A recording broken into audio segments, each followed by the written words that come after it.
نحمده ونصلي ونسلم على رسوله الكريم اما بعد فاعوذ بالله من الشيطان الرجيم بسم الله الرحمن الرحيم الرحمن علم القرآن. پورا مجموعہ محبت کے ساتھ درود پاک پیش کرے. پڑھے اللہم صلی علی سیدنا و مولانا محمد مبارک وسلم. صلو علیہ الصلاة والسلام علیکہ یا رسول اللہ صلی اللہ علیہ وسلم. یا اکرم الخلق مالی من علوذ به سواک عند حلول الحادث العمم. محمد سید القونین والثقلین والفریقین من عرب ومن عجم والحبیب الذی ترضى شفاعته لكل حول من الاحوال مقتحم. غوث اعظم بمن بے سر و ساما مدد. غوث اعظم بمن بے سر و ساما مدد. قبلہ دی مدد کعبہ ایما مدد. ما بدائے انتو سلطان دو عالم ہستی استدارین تمایا شہ گیلا مدد. استدارین تمایا شہ گیلا مدد. غوث اعظم بمن بے سر و ساما مدد. قبلہ دی مدد کعبہ ایما مدد. حضرات اللہ کا قرآن کہتا ہے الرحمن علم القرآن. رحمان نے اپنے محبوب کو قرآن سکھایا. کیا کہتا ہے؟ رحمان نے اپنے محبوب کو قرآن سکھایا. ہے قول محمد صلی اللہ علیہ وسلم. ہے قول محمد قول خدا. فرمان نہ بدلا جائے گا. ہے قول محمد قول خدا. فرمان نہ بدلا جائے گا. بدلے گا زمانہ لاکھ مگر قرآن نہ بدلا جائے گا. اہل اسلام پہ روشن یہ حقیقت آج بھی ہے. اہل عالم کو قرآن کی ضرورت آج بھی ہے. اہل عالم کو قرآن کی ضرورت آج بھی ہے.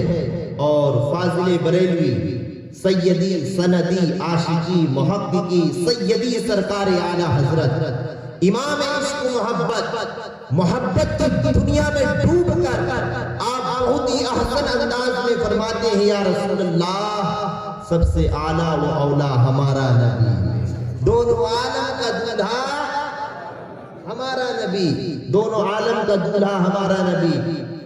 دونوں عالم کا دلہا ہمارا نبی. اعلیٰ حضرت فرماتے ہیں ایک دوسرے کلام میں آپ فرماتے ہیں اور کوئی غیب کیا تم سے نیہا ہو بلا جب نہ خدا ہی چھپا تم پہ کروڑوں درود.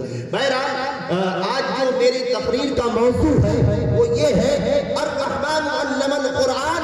رحمان نے اپنے محبوب کو قرآن سکھایا. رحمان نے اپنے محبوب کو قرآن سکھایا. جب رحمان نے اپنے محبوب کو قرآن سکھایا تو اب حضرات ایک دم سے بیٹا درود پاک پڑھیں اللہم صلی علی سیدنا مولانا محمد مبارک وسلم علیہ وسلم.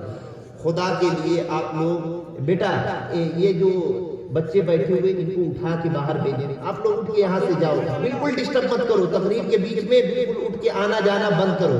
اب اٹھ کے دوبارہ جانا نہیں. اللہ فرماتا ہے الرحمن علم القرآن. رحمان نے اپنے محبوب کو قرآن سکھایا. یہ موضوع لینے کا مقصد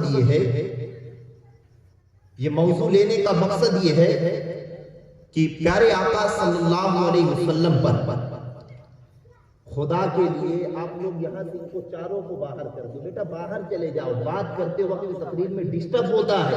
آپ جاؤ اٹھ کے بالکل ان کو اٹھا کے باہر بھیجو. بیٹا جاؤ. بالکل بات کرنا دوران تقریر. محبت سے درود پاک پیش کریں اللہم صلی علی سیدنا مولانا محمد مبارک وسلم. صلو علیہ الصلوۃ والسلام علیہ رسول اللہ صلی اللہ علیہ وسلم. رحمان نے اپنے محبوب کو قرآن سکھایا.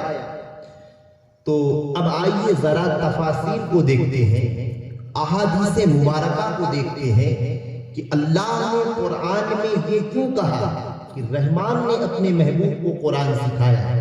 تو پیارے آقا صلی اللہ علیہ وسلم پر جب قرآن نازل ہوتا تھا تو اس وقت کفار مکہ کہا کرتے تھے کہ ان کو کوئی جنات وغیرہ، تفسیر ادغام شریف میں اور دیگر تفاسیر میں علماء اکرام لکھتے ہیں، علماء سیر لکھتے ہیں کہ ان کو کوئی جنات وغیرہ ہے جو آ کے یہ عربی کے کلام کو سنا کے چلا جاتا ہے، کوئی آ کے ان کو بتا کے جاتا ہے، یہ اسی کو ریپیٹ کر کے دوبارہ ہم کو بتاتے ہیں۔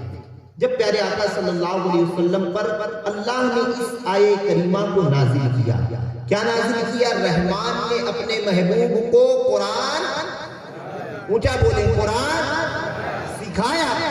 جب رب نے اس آیت کو نازل کیا تو نازل کرنے کے بعد اللہ نے پھر دوسری آیت کو نازل کیا۔ اب اللہ تبارک و تعالی قرآن کی جو سب سے شروعاتی آیتوں میں جن کا شمار ہوتا ہے، اللہ نے فرمایا، جس کو آپ کہہ لیں بیگننگ، ایک دم شروعاتی، اللہ فرماتا ہے ذالک الکتاب لا ریب فیہ، یہ وہ کتاب ہے جس میں کسی بھی شک اور شبہ کی کوئی گنجائش ہی نہیں۔ یہ وہ کتاب ہے جس میں کسی بھی شک اور شبہ کی کوئی گنجائش نہیں ہے۔ آئیے پھر ایک دوسری آیہ کریمہ کو اٹھاتے ہیں، اللہ فرماتا ہے تبیانا لکل شیء، تبیانا لکل شیء، اس میں ہر چیز کا روشن اور واضح بیان ہے، یعنی ایک دم ڈیٹیل کے ساتھ اگر کسی کتاب میں کچھ ہے تو وہ میرے رب کی کتاب ہے، وہ میرے، اونچا بولے، رب کی کتاب ہے۔ ذہن کو حاضر رکھیے گا، انشاءاللہ آپ کا ایمان تازہ ہو جائے گا۔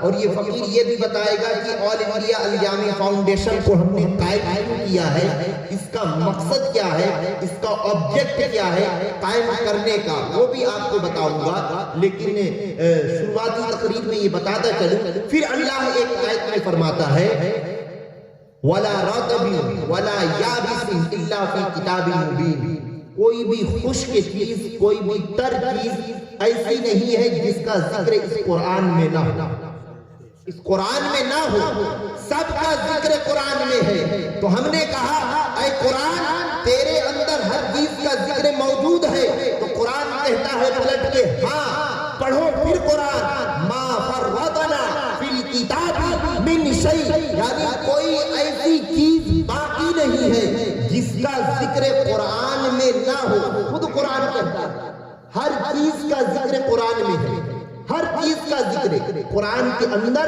موجود ہے۔ اب آئیے تھوڑا اس کو ہم دیکھتے ہیں۔ سید المفسرین، حبر هذه الامہ، اس امت کے سب سے بڑے قرآن کے مفسر حضرت سیدنا عبداللہ ابن عباس رضی اللہ تعالی عنہ سے جب ہم نے پوچھا کہ قرآن کے اندر سب کچھ موجود ہے، تو وہ فرماتے ہیں ہاں قرآن کے اندر سب کچھ موجود ہے۔ اور آپ اپنے ایک شعر میں فرماتے ہیں کہ جمیع القرآن لیکن، آپ فرماتے ہیں جمیع القرآن لیکن تقاصر عنہ فی افہام الرجال، قرآن کے اندر ہر چیز موجود ہے، لیکن یہ سمجھ کی بات ہے کہ کس کی عقل کہاں تک جاتی ہے۔ یعنی آپ اپنے شعر میں فرماتے ہیں یہ سمجھ کی بات ہے کہ کس کی عقل کہاں تک جاتی ہے، نہیں تو قرآن کے اندر ہے سب کچھ۔ جمیع القرآن فی العلوم لیکن تقاصر عنہم فی افہام الصلاۃ، یعنی قرآن کے اندر نماز بھی ہے، اور یہ سمجھ کی بات ہے کہ قرآن کے اندر کیا نہیں ہے، سب کچھ اسی قرآن کے اندر ہے۔ جب سب کچھ اسی قرآن کے اندر ہے تو اب آئیے اللہ کے حبیب دانائے غیوب صلی اللہ علیہ وسلم پر جب یہ قرآن نازل ہوتا تھا تو لوگ کہتے تھے کہ انہوں نے قرآن کو جناتوں سے منگوایا ہے، انہوں نے قرآن کو بڑھئی سے بنوایا ہے، انہوں نے قرآن کو جادو کے ذریعے بنوایا ہے۔ یہ جو عربی کے جملے پڑھے جا رہے ہیں یہ پڑھے نہیں جا رہے، بلکہ آقا قرآن کو جناتوں سے منگوا رہے ہیں۔ اب مسلمانوں اپنے ذہن کو قریب کرنا، اپنے میموری کو قریب کرنا، اگر قرآن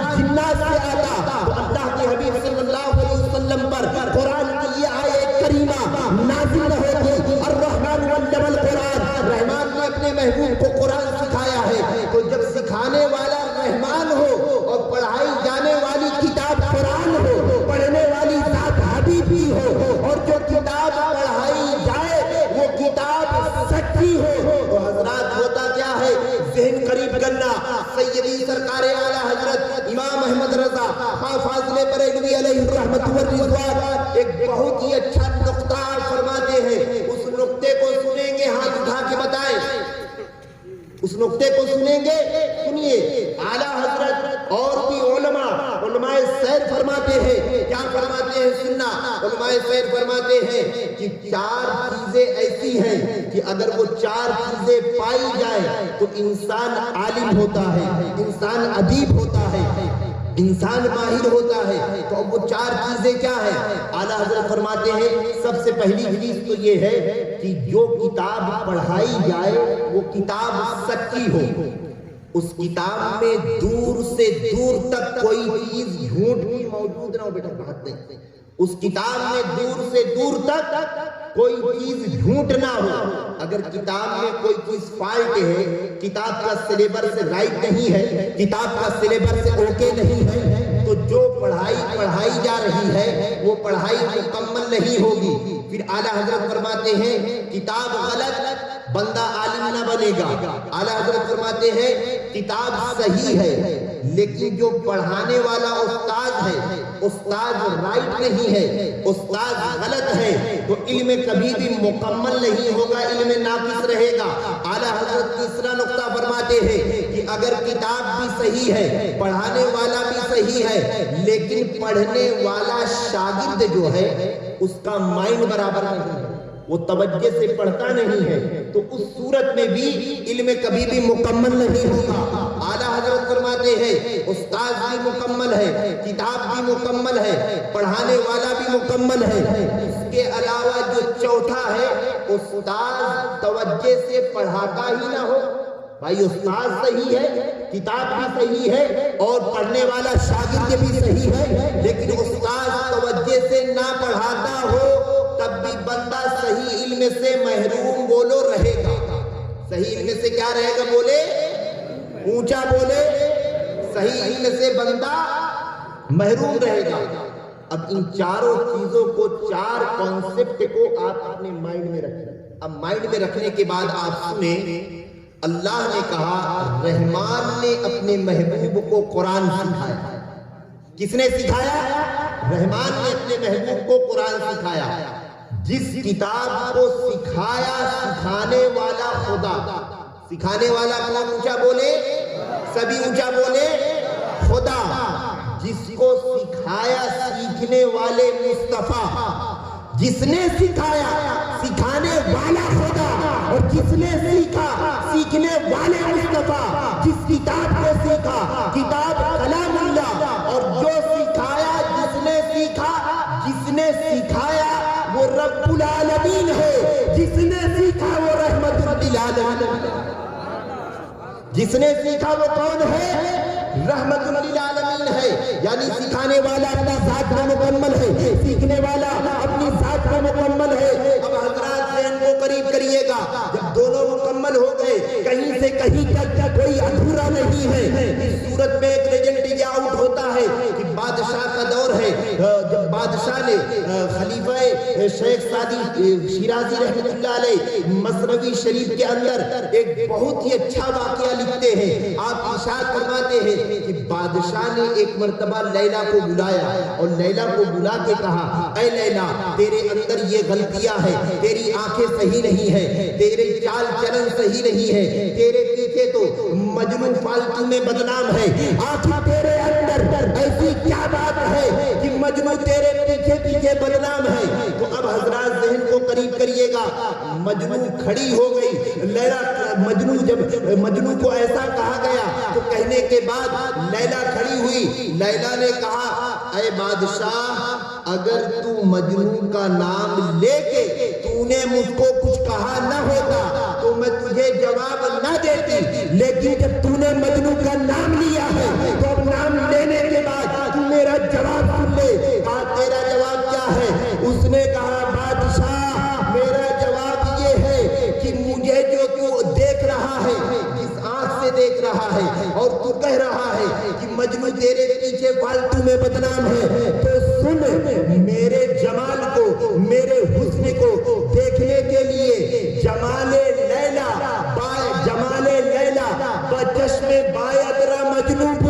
میرے جمال کو دیکھنے کے لیے تیرے پاس مجنو والی آنکھ نہیں ہے، تیرے پاس مجنو والی اگر آنکھ ہوتی تو آج تجھے لیلا خوبصورت دکھائی دیتی۔ حضرات قرآن کو پڑھنے کے لیے عشق مصطفیٰ ہونا چاہیے، قرآن کو پڑھنے کے لیے صدیق اکبر کی نگاہ ہونا چاہیے، قرآن کو پڑھنے کے لیے عمر فاروق اعظم کی نگاہ ہونا چاہیے، قرآن کو پڑھنے کے لیے صحابہ کی نگاہ ہو۔ جب امام احمد رضا کی نگاہ ہوگی تو قرآن کے علم ہمارے سینے پر منتشر ہو جائیں گے اور علم غیب کا دروازہ کھل جائے گا۔ جب یہ اتنی چیزیں ہوتی ہیں تو اتنی چیزوں کے ہونے کے بعد ہمارا جو اندر کا سینہ ہے وہ دروازہ کھلتا ہے۔ ذہن قریب ہے آپ لوگوں کا، اندر کا دروازہ کھلتا ہے۔ لیلا نے ایک بہت شاندار جواب دیا۔ لیلا نے کہا جمال لیلا، جمال لیلا بچشم دید مجنو رابو۔ اس نے کہا کہ لیلا کے جمال کو دیکھنے کے لیے مجنو کی آنکھ چاہیے۔ کس کی آنکھ چاہیے؟ اور عشق مصطفیٰ کو پانے کے لیے عاشقوں کی آنکھوں کو چاہیے۔ مصطفیٰ کے عشق کو پانے کے لیے جب عاشقوں کی آنکھ ہوتی ہے تب کہیں جا کے پیارے آقا کی محبت پیدا ہوتی ہے، اس کے بغیر محبت نہیں پیدا ہوتی ہے۔ اب آئیے آپ لوگوں کو ایک حدیث پاک سناتا ہوں۔ پیارے آقا صلی اللہ علیہ وسلم ارشاد فرماتے ہیں، حدیث پاک کے الفاظ سنیے گا۔ میرے آقا ارشاد فرماتے ہیں کہ قرآن سے علماء کبھی آسودہ نہ ہوں۔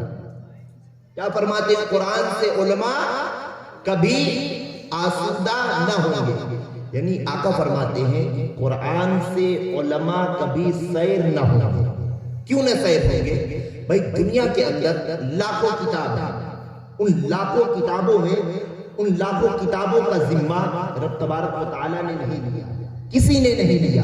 لیکن جب رب نے قرآن کو نازل کیا تو رب نے فرمایا ذالک الکتاب لا ریب فیہ، اس کتاب میں کوئی شک اور شبے کی کوئی گنجائش نہیں ہے۔ پہلی بات۔ پھر دوبارہ رب نے فرمایا انا نحن نزلنا الذکر وانا لہ لحافظون، ہم نے ہی اس قرآن کو نازل کیا، ہم خود اس کی حفاظت کریں گے۔ اب میرے آقا ارشاد فرماتے ہیں کہ قرآن سے علماء کبھی آسودہ نہ ہوں گے، علماء کبھی سیر نہ ہوں گے۔ صحابی عرض کرتے ہیں یا رسول اللہ صلی اللہ علیہ وسلم علماء کیسے سیر نہ ہوں گے؟ آخر وجہ کیا ہے؟ میرے آقا ارشاد فرماتے ہیں علماء اس طرح سے سیر نہ ہوں گے، جو قرآن کے علم کو پڑھے گا، جتنا پڑھے گا اس میں ذوق، شوق، لگن کی کیفیت اور پیدا ہوتی چلی جائے گی۔ یہ میرے آقا ارشاد فرماتے ہیں۔ اسی قرآن کو مسلمانوں خواجہ نظام الدین اولیاء پڑھتے تھے، اسی قرآن کو مسلمانوں بابا فرید الدین گنج شکر پڑھتے تھے، اسی قرآن کو ہمارے اسلاف پڑھتے تھے۔ الغرض میں اس بحث میں نہیں جانا چاہتا، آپ لوگوں کو بتانے کا مقصد یہ ہے کہ اللہ نے اپنے حبیب کو کتنا علم دیا ہے۔ اللہ تبارک و تعالیٰ نے پیارے آقا صلی اللہ علیہ وسلم کو علم غیب ما کان وما یکون کا کتنا علم دیا ہے، سنتے چلیے گا۔ سیدی سرکار اعلیٰ حضرت امام عشق و محبت اپنی کتاب الدولت المکیہ کے اندر آپ المیزانۃ الشریعۃ الکبریٰ، میزان الشریعۃ الکبریٰ کے حوالے سے علامہ سیدنا عبد الوہاب شیرانی رحمۃ اللہ علیہ کی کتاب سے آپ ریفرنس دیتے ہیں، آپ حوالہ دیتے ہیں۔ آپ حوالہ کیا دیتے ہیں؟ حوالہ آپ دیتے ہیں، ذہن کو قریب رکھیے گا۔ آپ ارشاد فرماتے ہیں کہ سلسلہ نقشبند کے ایک بہت بڑے اللہ کے ولی حضرت سیدنا علی خواص رضی اللہ تعالیٰ عنہ بہت زبردست عاشق رسول تھے۔ دنیا میں علم ہونا آسان ہے، دنیا کے اندر مال ہونا آسان ہے، دنیا کے اندر ہر چیز میں کمال پانا بہت آسان ہے، لیکن میرے مصطفیٰ کا عاشق ہونا بہت مشکل ہے۔ تو آپ ارشاد فرماتے ہیں اعلیٰ حضرت الدولت المکیہ کے اندر آپ تحریر فرماتے ہیں، آپ لکھتے ہیں سیدنا علی خواص رضی اللہ تعالیٰ عنہ بڑے پائے کے عاشق رسول، بہت زبردست اللہ کے ولی. اور یاد رکھیے گا آقا کا عاشق ہوتا ہی، جو آقا کے عاشق ہوتا ہے، جو آقا کے در کا غلام ہوتا ہے، وہی پوری کائنات کا امام ہوا کرتا ہے، وہی پورے دنیا والوں کا امام ہوتا ہے. تو بتانے کا مقصد یہ ہے سیدنا علی خواص رضی اللہ تعالیٰ زبردست عاشق رسول. اب میں ثابت یہ کروں گا اپنی تقریر سے کہ جب مصطفیٰ کے غلاموں کو، جو نہ صحابی ہے نہ تابعی ہے بلکہ اللہ کے ولی ہے، ان کو اللہ نے اتنا علم دیا ہے، تو میرے آقا کے علم کا عالم کیا ہوگا، دونوں عالم کے تاجدار کے علم کا عالم کیا ہوگا. سنتے چلیے گا سیدنا علی خواص رضی اللہ تعالیٰ بڑے پائے کے عاشق رسول. ان کے پاس پیارے آقا صلی اللہ علیہ وسلم کے داڑھی مبارک کا ایک بال تھا. کیا تھا؟ اونچا بولے. اتنی سستی سے قوم سن رہی ہے. کیا تھا ان کے پاس؟ کیا تھا؟ آقا کے داڑھی کا ایک بال تھا. ایک بال، آقا کے داڑھی کا ایک بال تھا. جب آقا کے داڑھی کا ایک بال تھا، سیدنا علی خواص رضی اللہ تعالی عنہ کا جب آخری وقت قریب آیا تو سیدنا علی خواص رضی اللہ تعالیٰ اس دار فانی سے رخصت ہو گئے. مسلمان دیکھنا کہ قرآن میں ہے سب کچھ. آپ نے ابھی ہبرو حاضی الامہ سیدنا عبداللہ ابن عباس رضی اللہ تعالیٰ عنہ کی تفسیر کو سنا، جو اس امت کے قرآن کے سب سے بڑے مفسر ہیں، جن کے تعلق سے اللہ کے حبیب صلی اللہ علیہ وسلم نے دعا فرمائی تھی، اللہم فقہ فی الدین وعلم الکتابہ والحکمہ. میرے آقا نے دعا فرمایا تھا، اے اللہ میرے چچا عباس کے سینے کو علم کا خزینہ بنا دے، یعنی ان کے سینے کو علم سے کھول دے. میں عرض یہ کر رہا تھا عبداللہ ابن حضرت علی خواص رضی اللہ تعالیٰ اللہ کے ولی تھے. جب اس دار فانی سے، جب اس دنیا سے ان کا کوچ ہوا، جب اس دنیا سے وہ انتقال فرما گئے، اب بتائیے انتقال کے بعد بندے کی آنکھ کھلی رہتی ہے یا بند رہتی ہے؟ بولیں گے آپ لوگ؟ بند رہتی ہے نا. بندے کی آنکھ انتقال کے بعد بند ہو جاتی ہے. سیدنا علی خواص رضی اللہ تعالیٰ جب انتقال فرما گئے تو لوگوں نے دیکھا کہ انتقال ہو چکا ہے، لیکن انتقال ہونے کے بعد ان کی داہنی آنکھ کھلی ہوئی ہے، داہنی آنکھ کھلی ہے اور وہ زندوں کی طرح دیکھ رہے ہیں. لوگوں نے پوچھا ان کا انتقال ہو گیا، ان کا وصال ہو گیا، ان کی آنکھوں کو بند ہو جانا چاہیے، آخر ابھی تک ان کی آنکھ بند کیوں نہ ہوئی؟ وہاں پر ایک اللہ کے ولی موجود تھے. انہوں نے کہا سنو پیارے، آنکھ نہ بند ہونے کی وجہ یہ ہے ان کے پاس مصطفیٰ جان رحمت صلی اللہ علیہ وسلم کے داڑھی مبارک کا ایک بال تھا. علی خواص اس کو چوما بھی کرتے تھے، اس کو آنکھوں سے لگایا بھی کرتے تھے، اس کو سینے سے لگایا بھی کرتے تھے. وہ بال چھوٹ گیا ہے اور وہ بال کہیں رکھا ہوگا، وہ بال کو لایا جائے اور علی خواص کے آنکھوں میں رکھ دیا جائے، علی خواص کے جنازے کو بھی تیار کیا جائے. اتنا محنت تھا کہ آقا کے اس بال کو لایا جائے. ابھی اسی پہ کہا گیا ہے آنکھ کھلی ہے. اب سننا، ذہن کو قریب کرنا، آقا کے داڑھی کا بال جس جگہ، جس کمرے میں اور جس شیشی کے اندر بند تھا، اتنا کہا گیا. جب اتنا کہا گیا تو جہاں آقا کے داڑھی کا بال تھا وہ بال اپنے آپ ہوا میں اڑا، وہ بال اپنے آپ ہوا میں اڑا اور وہ بال اپنے آپ ہوا میں اڑ کے حضرت سیدنا علی خواص رضی اللہ تعالی عنہ کے آنکھوں میں سما گیا، آنکھوں میں سما گیا.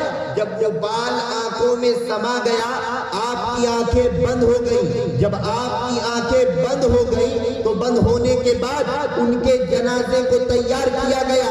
اعلیٰ حضرت امام عشق و محبت آپ عشق کے انداز میں ڈوب کر جب الدولۃ المکیہ کو رد وہابیت پر لکھتے ہیں، آپ ارشاد فرماتے ہیں علی خواص کی آنکھ بند ہو گئی، لیکن آنکھ بند ہوتی ہے. آپ فرماتے ہیں سنو، آنکھ بند ہو گئی.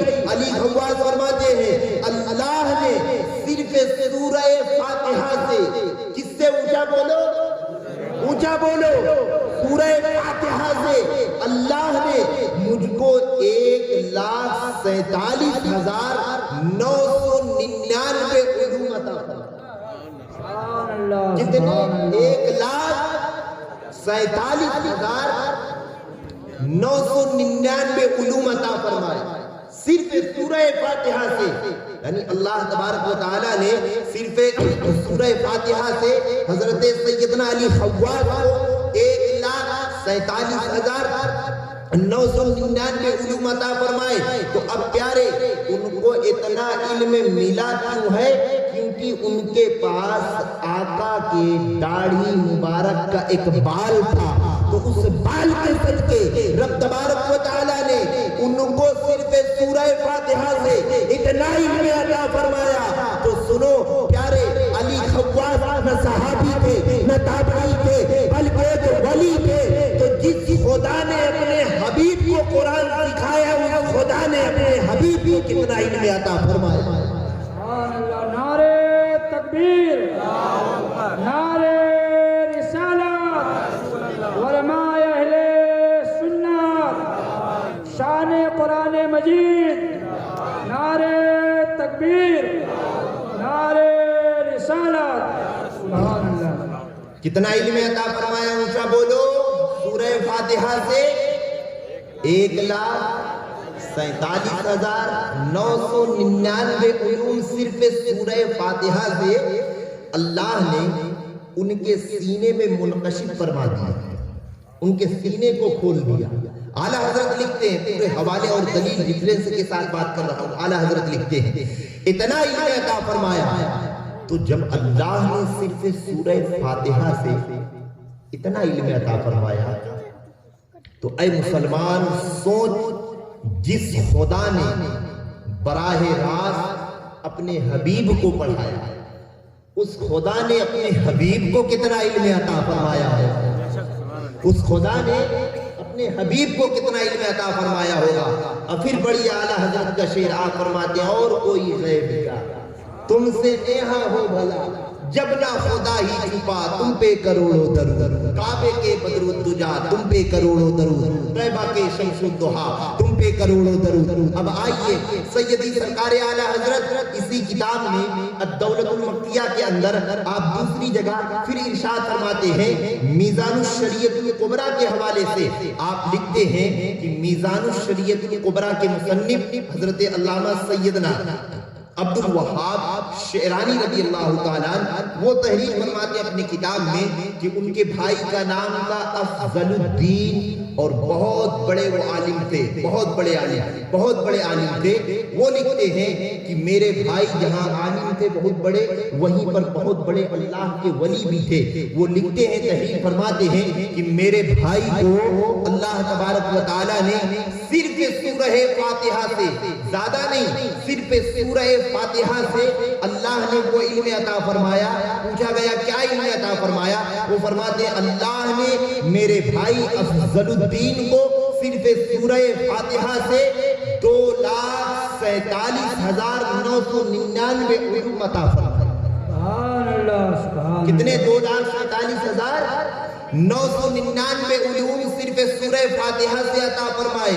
ہم نے کہا اے پروردگار عالم، یہ قرآن ہے، یعنی اس قرآن سے تو اپنے محبوب بندوں کو، یعنی جو تیرے ولی ہے، نبی بھی نہیں ہے، صحابی بھی نہیں ہے، تابعی بھی نہیں ہے، صرف تو انہیں اتنا علم عطا فرما رہا ہے۔ اللہ فرماتا ہے جس کو جو کچھ ملا ہے وہ مصطفیٰ کے صدقے ملا ہے، جس کو جو کچھ ملا ہے وہ کس کے صدقے ملا ہے؟ بولو۔ اب ذہن کو قریب کریں، عالموں کو علم ملا مصطفیٰ کے صدقے، غازیوں کو میدان میں فتح ملی مصطفیٰ کے صدقے، یعنی کہ دنیا کے اندر جس کو جو کچھ بھی ملا ہے وہ میرے مصطفیٰ سے ملا ہے۔ آپ کہیں گے کیسی بات کرتے ہو مولانا، سب کو سب کچھ آقا سے کیسے ملا ہے؟ ہر چیز الگ الگ مل سکتی ہے، لیکن مسلمانوں سننا، آقا کریم صلی اللہ علیہ وسلم کی یہ بارگاہ ہے، اصحاب صفا کا چبوترا ہے، اسی چبوترے سے میرے مصطفیٰ صدیق اکبر کو بھی پیدا کر رہے ہیں، فاروق اعظم کو بھی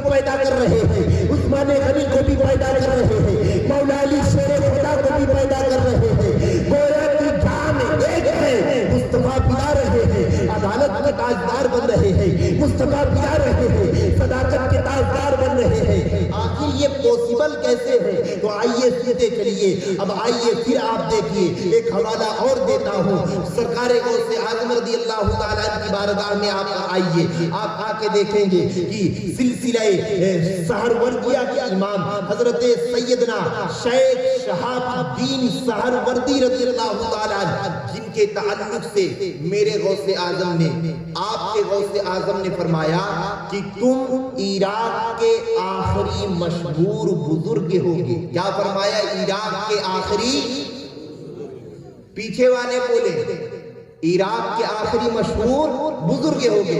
تو حضرت سیدنا شیخ شہاب الدین سہروردی رضی اللہ تعالیٰ عنہ فرماتے ہیں کہ میرے چچا حضرت سیدنا نجیب الدین سہروردی رضی اللہ تعالیٰ، تو نجیب الدین سہروردی فرماتے ہیں کہ حضرت سیدنا شیخ شہاب الدین سہروردی کو اسٹارٹنگ میں یعنی کہ شروعات میں علم کلام میں بڑی دلچسپی تھی. ایک علم کلام ہوتا ہے، اس کو آپ آج کی عام زبان میں سمجھ لیں، جس کو فن مناظرہ کہتے ہیں.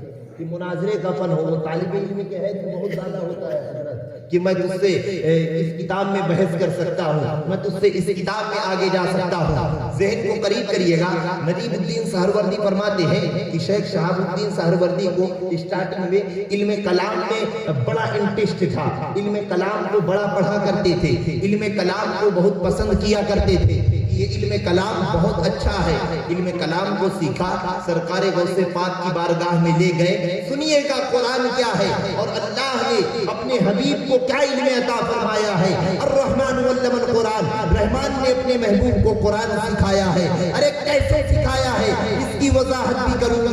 تو سرکار غوث پاک کی بارگاہ میں جب لے کے پہنچے، اب دل میں خیال یہ پیدا ہوا کہ غوث پاک علم کلام سے منع فرمائے. غوث پاک کہیں گے کہ علم کلام میں تم کو اتنا زیادہ انٹرسٹ کیوں ہے، تم علم کلام کو چھوڑ دو. سنیے گا، غوث پاک کی بارگاہ وہ بارگاہ ہے جہاں سے مردے بھی زندہ ہوتے ہیں. غوث اعظم کی بارگاہ وہ بارگاہ ہے جہاں چوروں کو ابدال بنایا جاتا ہے. غوث اعظم کی بارگاہ وہ بارگاہ ہے کہ جہاں سے آج دین کا نظام درست ہو کے پورے دنیا میں پھیلا ہوا ہے. اب سنیے، جب سرکار غوث پاک کی بارگاہ میں شیخ شہاب الدین سہروردی کو لے کے ان کے چچا پہنچے، جب لے کے پہنچے تو اب شیخ شہاب الدین سہروردی رضی اللہ تعالی عنہ کے دل میں خیال پیدا ہوا، مجھے منع کریں گے. بھائی ایک آدمی اگر شراب پیتا ہو، اس کے سسر یا اس کے والد اس کا ہاتھ پکڑ کے امام صاحب کے پاس لے کے آئے تو وہ سمجھ جائے گا کہ آج امام صاحب کی تقریر اسی پر ہونی ہے کہ بیٹا بوتل چھوڑ دو، پینا اچھی بات نہیں ہے، جوا چھوڑ دو، کھیلنا اچھی بات نہیں ہے. لیکن سنیے، ہم اور یہ علماء ہم سب کے سب غوث اعظم کے قدموں کی خاک بھی ہوتے تو افضل تھا. وہ بارگاہ غوثیت ہے. اب سرکار غوث پاک کی بارگاہ مقدسہ میں جب نجیب الدین سہروردی لے کے پہنچے تو سرکار غوث پاک رضی اللہ تعالی عنہ یہ نہیں کہا کہ تو علم کلام کو چھوڑ دے، علم کلام کو تو کرنا بند کر دے، بلکہ سرکار غوث پاک رضی اللہ تعالی عنہ فرماتے قریب بلایا. قریب بلا کے کچھ نہیں کیا، صرف قریب بلا کے سینے پہ اس طرح ہاتھ پھیر دیا. سمجھ میں آئی آپ کو؟ نہیں سمجھ میں آئی؟ بلایا اور بلا کے اس طرح سینے پہ ہاتھ پھیر دیا. سرکار غوث پاک نے ہاتھ پھیرا، ادھر ہاتھ پھیرا. شیخ شہاب الدین سہروردی فرماتے ہیں ان کا ہاتھ میرے سینے پہ آنا تھا. علم کلام جتنی بھی کتابیں میں نے پڑھی تھی وہ پوری کی پوری کتابیں اندر سے غائب ہو گئی. یعنی جتنی بھی کتابیں میں نے پڑھی تھی وہ پوری کی پوری کتابیں، علم کلام کا جو علم میرے سینے میں تھا ان کا ہاتھ پڑھنا تھا کہ ان کے ہاتھ پڑھنے سے پوری کی پوری کتابیں غائب ہو گئی اور معرفت سے میرے سینے کو بھر دیا. تو اب یہاں پر ایک سوال پیدا ہوتا ہے کہ غوث اعظم کو رب نے اتنا اونچا مقام دیا کہ غوث اعظم اگر چاہے تو آپ اپنے چاہنے سے پورے سینے کو خالی کرتے اور خالی کر کے سینے کو معرفت سے بھر دے. تو غوث اعظم کو جو علم ملا وہ مصطفیٰ صدقے ملا ہے، غوث اعظم کو جو ولایت ملی ہے وہ مصطفیٰ کے صدقے ملی ہے۔ تو جب غوث پاک کو صدقے میں اتنا ملا تو رب نے جس کو قرآن پڑھایا ہے، رب نے نہ جانے کیا کیا پڑھایا ہے۔ سبحان اللہ سبحان اللہ۔ بھائی جب صدقے میں اتنا کچھ مل گیا، بات سمجھ میں آ رہی ہے آپ لوگوں کو؟ بات سمجھ میں آ رہی میری؟ بھائی جب اللہ نے صدقے میں اتنا عطا فرما دیا کہ سینے پہ ہاتھ پھیر دیں تو علم کلام غائب ہو جائے اور سینہ معرفت کے خزینوں سے بھر جائے، تو اللہ تبارک و تعالی نے جب رحمان نے محبوب کو قرآن پڑھایا تو رحمان نے نہ جانے کیا کیا پڑھایا ہے۔ اب سنیے کیا کیا پڑھایا۔ ہبرو حاضر الامہ حضرت سیدنا عبداللہ ابن عباس رضی اللہ تعالیٰ عنہ فرماتے ہیں کہ اگر ہمارے اونٹوں کی نکیل بھی گم جاتی ہے، ہمارے اونٹوں کی رسیاں بھی گم جاتی ہے، تو ہم اس سے ڈھونڈتے نہیں ہیں بلکہ قرآن کھولتے ہیں، قرآن کھول کے پڑھتے ہیں، قرآن میں ڈھونڈتے ہیں، ہمیں پتہ چل جاتا ہے کہ ہمارے اونٹ کی رسی کہاں پڑی۔ اللہ بات سمجھ میں آ رہی؟ یعنی کہ اگر ان کا سامان گم ہو جائے تو وہ اسے قرآن میں ڈھونڈے اور پالے۔ اللہ اکبر، اس علم پہ ہم قربان جائیں۔ اور یہ علم ملا کس کے صدقے؟ میرے مصطفیٰ کا۔ کس کے صدقے ملا؟ اونچا بولے، میرے مصطفیٰ کے صدقے اللہ نے یہ علم عطا فرمایا۔ اب سنیے، اللہ کے رسول صلی اللہ علیہ وسلم پر جب قرآن نازل ہوتا تھا تو قرآن کو یہ کہا جاتا تھا کہ یہ قرآن کہیں سے بن کے آ رہا ہے، کوئی اس کو ٹرانسفر کر رہا ہے۔ تو اللہ نے قرآن میں ایک آیت کو نازل کیا۔ اللہ نے فرمایا، اے کفار مکہ، وَإِن كُنتُمْ فِي رَيْبٍ مِّمَّا نَزَّلْنَا عَلَىٰ عَبْدِنَا فَأْتُوا بِسُورَةٍ مِّن مِّثْلِهِ وَادْعُوا شُهَدَاءَكُمْ۔ اگر تمہیں یہ لگتا ہے، درود پاک پڑھیں، اللہم صلی علی سیدنا محمد۔ بیٹا بات مت کرو، بولنے والے کو ڈسٹربن ہوتا ہے۔ صلو علیہ السلام علیہ رسول اللہ صلی اللہ علیہ وسلم۔ جب یہ آیت کریمہ نازل ہوئی، آیت کریمہ کے نازل ہونے کے بعد اللہ کے رسول صلی اللہ علیہ وسلم کو اللہ نے کہا، ان کافروں سے کہہ دو کہ اگر تمہیں یہ لگتا ہے کہ یہ قرآن مجھے کوئی بنا کے دیتا ہے، یہ قرآن مجھے کوئی جنات بنا کے لا کے دیتا ہے، تو ان کافروں سے کہو کہ اس طرح تو نہیں، اس کی مثل قرآن کی ایک کوئی دوسری درود پاک پڑھیں، اللہم صلی علی سیدنا مولانا محمد صلی اللہ علیہ وسلم۔ ضمناً میرے ذہن میں ایک حدیث پاک آ رہی ہے، ویسے اس کو بولنا نہیں تھا۔ پیارے آقا صلی اللہ علیہ وسلم فرماتے ہیں، اپنے مسجدوں کو پاگلوں سے اور بچوں سے بچاؤ، اپنے مسجدوں کو پاگلوں سے اور بچوں سے بچاؤ، کیونکہ بچے تو بچے ہیں، وہ کبھی کچھ کریں گے کبھی کچھ کریں گے، اس سے کیا بولنے والے کو ڈسٹرب ہوتا ہے۔ بہرحال میں عرض یہ کر رہا تھا، اللہ نے قرآن میں کہا کہ ان کفار مکہ سے کہہ دو، اگر انہیں لگتا ہے کہ قرآن کوئی جنات لا کے دیتا ہے، اگر انہیں لگتا ہے کہ قرآن آقا کسی بڑھئی سے بنواتے ہیں، تو ان کو کہہ دو کہ اس قرآن کے مثل ایک سورت، زیادہ نہیں، اس قرآن کے مثل کتنا کہا اللہ نے؟ ایک سورت صرف لائیں، من مثلہ، یعنی اس کے مثل لے کے آئیں، وَدْعُوا شُهَدَاءَكُمْ، اور گواہی اپنی پیش کریں کہ ہم اس کے مثل سورت لے کے آ رہے ہیں۔ جب کفار مکہ کو اللہ کے رسول صلی اللہ علیہ وسلم نے اتنا کہا تو قرآن میں آپ لوگوں نے بھی پڑھا ہوگا، اللہ کا قرآن کہتا القاریۃ ما القاریہ، کبھی پڑھا ہے آپ لوگوں نے؟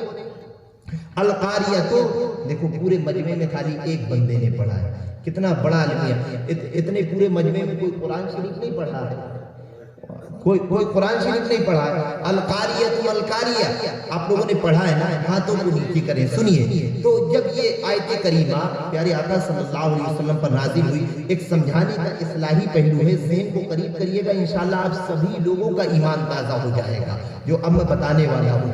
جب یہ آیت کریمہ نازل ہوئی تو کفار مکہ کافی پریشان ہوئے، آخر بتایا جائے تو کیسے بتایا جائے؟ الزام لگانا آسان ہے، اس الزام پہ دلیل دینا یہ بہت مشکل کام ہے۔ جب الزام لگایا کہ یہ قرآن میرے مصطفیٰ کہیں سے بنوا کے لاتے ہیں، آقا نے کہا کس سے بنواتے ہیں؟ کہا جناتوں سے بنواتے ہیں۔ آقا نے کہا کس سے بنواتے ہیں؟ کہنے لگے کہ بڑھئی سے بنواتے ہیں۔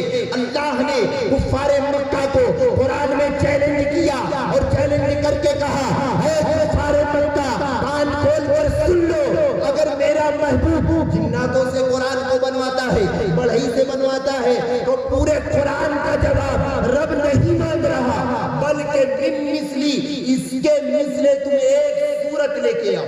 کتنی سورت؟ اونچا بولے، ایک سورت۔ اللہ نے کہا صرف ایک سورت لے کے آؤ۔ پورے کفار مکہ اکٹھا ہو کے انہوں نے ایک سورت بنائی۔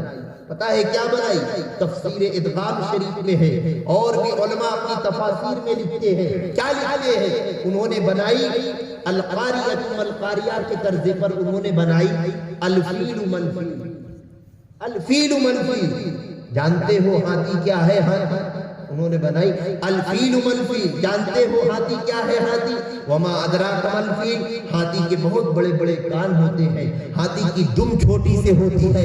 جب پورے جاہل اس کو لے کے میرے آقا کی بارگاہ میں حاضر ہوئے، آقا کی بارگاہ میں پہنچے، میرے آقا مسکرائے، میرے آقا مسکرا کے فرماتے ہیں سنو، تمہارا یہ دعویٰ ہے کہ تم زبادہ ہو، تم فصاحت والے ہو، تم بلاغت والے ہو، تم اہل عرب ہو، یعنی عرب کے لوگ ہم کو اجمی کہتے تھے، یعنی یہ گونگے ہیں، ان کی زبان کو کوئی اعتبار نہیں ہے۔ تو کعبے کے اندر عرب کے لوگ اپنے اشعاروں کو لٹکا کے رکھا کرتے تھے، اور وہ 7 قصیدے جو کعبے کی دروازوں پہ لٹکے ہوئے تھے، جو درس نظامیہ میں کتاب چلتی ہے، جس کتاب کو آج بھی سبع معلقہ کہا جاتا ہے، تو وہ 7 قصیدے لٹکے تھے، اور عرب کے لوگ چیلنج دیا کرتے تھے اگر تم اہل زبان ہو تو اپنے شعر کو، اپنے قصیدے کو کعبے میں لا کے لٹکا دو۔ اللہ کے رسول صلی اللہ علیہ وسلم پر قرآن نازل ہوتا تھا، میرے مصطفیٰ نے پورا قرآن نہیں، قرآن کے ایک پارے کو نہیں، قرآن کی ایک سورت کو نہیں، بلکہ قرآن کی صرف ایک آیت کو۔ کتنی آیت کو؟ ایک آیت کو۔ وہ آیت کیا تھی؟ صرف ایک آیت کو میرے مصطفیٰ نے کعبے میں لٹکوایا تھا۔ سنیے گا وہ آیت کون سی تھی؟ وہ آیت تھی اِنَّا أَعْطَيْنَاكَ الْكَوْثَرَ، اے محبوب ہم نے آپ کو کوثر کا مقام عطا کیا ہے۔ اب وہ آیت جب کعبے میں لٹک گئی، آلریڈی پہلے سے وہاں پہ کفار مکہ کے شیر ٹنگے ہوئے ہیں، چیلنج کر رہے ہیں۔ جیسے ہی وہ آیت لٹکتی ہے، باہر سے جو بھی آتا ہے، بہت بڑا فصیح، بہت بڑا بلیغ، عربیوں کا بہت بڑا خطیب، آیت کو دیکھ کے کہتا ہے یہ کلام کسی انسان کا کلام نہیں بلکہ یہ رحمان خدا کا کلام ہے، کیونکہ انسان کا کلام اور ہے، رحمان کا کلام اور ہے۔ آپ کہیں گے کیسے؟ رحمان کا کلام الگ ہو گیا اور خدا کا کلام الگ ہو گیا، انسان کا کلام الگ ہو گیا۔ ہاں الگ ہے۔ کفار مکہ نے کہا قرآن کے اندر 3 غلطیاں ہیں۔ صحابیوں سے کہا میرے آقا کو پتا چلا آخر قرآن کے اندر غلطی کون سی ہے؟ تو کفار مکہ نے کہا قرآن کے اندر 3 ایسے لفظ ہیں جو فصاحت و بلاغت کے معیار پر کھرے نہیں اترتے ہیں۔ آقا نے پوچھا جا کے ان سے پوچھو تو صحیح آخر وہ 3 غلطیاں کون سی ہیں؟ تو انہوں نے کہا وہ 3 غلطی یہ ہیں، ہم گنواتے ہیں۔ سب سے پہلی غلطی تو حضوہ ہے، یہ قرآن میں موجود ہے، علماء جانتے ہیں حضوہ۔ حضوہ کا کیا مطلب ہے؟ حضوہ کا مطلب ہے مذاق کرنا۔ دوسرا ایک قرآن میں لفظ ہے عجاب ہے، عجاب کا مطلب عجیب چیز۔ کافروں نے کہا کہ یہ قرآن کے فصاحت پہ کھرا نہیں اترتا ہے۔ کہا اچھا، کہا تیسرا کون سا ہے؟ تو انہوں نے کہا تیسرا ہے اتتخذ یا عبار۔ یہ جو 3 لفظ ہیں یہ قرآن کے فصاحت و بلاغت کے معیار پر کھرے نہیں اترتے ہیں۔ اللہ کے رسول صلی اللہ علیہ وسلم کے کان مبارکہ میں جیسے ہی یہ آواز پہنچتی ہے، میرے مصطفیٰ آپ کے مصطفیٰ دونوں عالم کا تاجدار ارشاد فرماتے ہیں میرے کہہ رہے ہیں کہ حضوا، قبار، عجاب، یہ 3 لفظ جو ہیں جو قرآن کی فصاحت و بلاغت پہ نہیں اترتے ہیں، تو جا کے اپنے کسی فصیح و بلیغ کو بلا کے لائے اور میرا اس سے مناظرہ کروا۔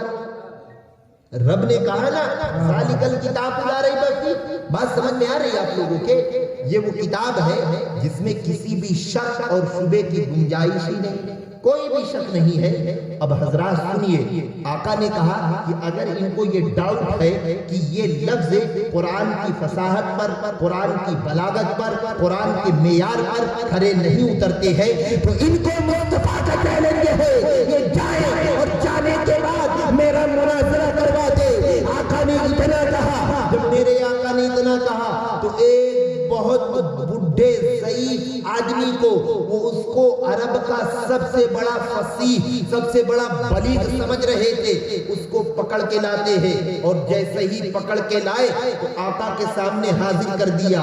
حاضر کر کے کہتے ہیں یہ ہمارا سب سے بڑا مناظر ہے۔ آقا نے فرمایا مسکرا کے، اچھا نعم، ہاں، یہ ہمارا سب سے بڑا فصیح ہے، یہ ہمارا سب سے بڑا مناظر ہے، یہ آپ سے مناظرہ کرے گا۔ لیکن سننا مسلمانوں، اللہ کا قرآن پھر کہتا ہے والذی بعث فی الامیین رسولا، اللہ کا قرآن کہتا ہے اللہ نے اپنے رسول کو امیوں میں یعنی ان پڑھوں میں اللہ نے اپنے رسول کو مبعوث فرمایا۔ یہ بات ذہن میں ضمن آ رہی ہے۔ میں نے کہا اے پروردگار عالم، تجھے اگر حبیب بھیجنا تھا امیوں میں کیوں بھیجا ہے؟ ارے اس وقت یونان میں علم تھا، یونان بھیجتے تھا، تو خدا کہتا ہے ضرورت وہاں کی مصطفیٰ کی جہاں پڑھے لکھے لوگ نہ ہو، جہاں پڑھے لکھے لوگ بولو نہ ہو۔ اور سنیے گا، ایک تاریخ بتاؤں گا، اپنی بات پر پھر پلٹ رہا ہوں۔ تاریخ یہ ہے، ایک مؤرخ لکھتے ہیں، تاریخ طبری لکھتے ہیں کہ آقا کریم صلی اللہ علیہ وسلم نے جس وقت مکہ المکرمہ میں اپنے نبی ہونے کا اعلان کیا، اس وقت مکہ المکرمہ کی آبادی 10 لاکھ کی تھی۔ کتنے کی تھی؟ تقریر بند کر دوں؟ بند کر دوں؟ آپ لوگ سپورٹ میں ہیں؟ ہاتھ اٹھا کے بتائیں سننا چاہتے ہیں؟ ہاتھوں کو نیچے کریں۔ مکہ المکرمہ کی آبادی کتنی تھی؟ 10 لاکھ تھی۔ اللہ نے اپنے رسول کو مبعوث فرمایا فی الامیین، یعنی ان پڑھوں میں، رسول کو مبعوث فرمایا۔ اللہ نے ان پڑھوں میں اپنے حبیب کو بھیجا، اپنے چہیتے کو بھیجا، اللہ نے بھیج دیا۔ بھیجنے کے بعد محرک کا قلم لکھتا ہے کہ 10 لاکھ کی آبادی میں خالی 15 لوگ ایسے تھے جو اپنی دستخط کر سکتے، خالی 15 لوگ ایسے تھے جو اپنی دستخط کر سکتے تھے۔ بہرحال یہ میرا موضوع نہیں ہے، بات یہ چل رہی تھی پیارے آقا صلی اللہ علیہ وسلم کی بارگاہ مقدسہ میں کفار مکہ، مکے کے کفار اب لے کے آتے ہیں ایک ضعیف آدمی کو، عرض کرتے ہیں کہ یا محمد یہ ہمارا فصیح ہے، یہ ہمارا بلیغ ہے، یہ ہمارا ادیب ہے، یہ آپ سے فیس ٹو فیس مناظرہ کرے گا۔ تو سنیے گا، پیارے آقا صلی اللہ علیہ وسلم اس بوڑھے ضعیف کو دیکھتے ہیں، دیکھ کے کہتے ہیں یا شیخ اجلس۔ آپ فرماتے ہیں اے بوڑھے، درود پاک پیش کریں، اللہم صلی علی سیدنا مولانا محمد مبارک وسلم، صلو علیہ الصلوۃ والسلام علیکہ رسول اللہ یا حبیب اللہ صلی اللہ تعالی علیہ وسلم۔ میرے آقا نے دیکھا اور دیکھنے کے بعد میرے آقا ارشاد فرماتے ہیں یا شیخ اجلس۔ آقا نے کہا، وہ بڈھا بیٹھ گیا۔ آقا نے کہا یا شیخ اجلس، اجلس کا مطلب ہوتا ہے سٹ ڈاؤن، یعنی بیٹھ جاؤ۔ آقا نے کہا، علماء تشریف رکھتے ہیں، آقا نے کہا یا شیخ اجلس، وہ بیٹھ گیا۔ آقا نے فرمایا یا شیخ قم، یا شیخ کھڑے ہو جاؤ، وہ کھڑا ہو گیا۔ جہاں 3-4 مرتبہ میرے مصطفیٰ نے اسے اٹھایا اور اسے بیٹھایا تو وہ پتا ہے میرے آقا کو کہتا ہے یا محمد اتتخذنی ہزوا، یعنی جس لفظ کو کفار کہہ رہے تھے کہ یہ قرآن کے فصاحت پر، قرآن کی بلاغت پر، قرآن کے معیار پر کھڑے نہیں کرتے ہیں، اب ان کا فصیح آتا ہے، ان کا بلیغ آتا ہے۔ آنے کے بعد وہ انہی لفظوں کو ریپیٹ کر رہا ہے، کہتا ہے یا محمد اتتخذنی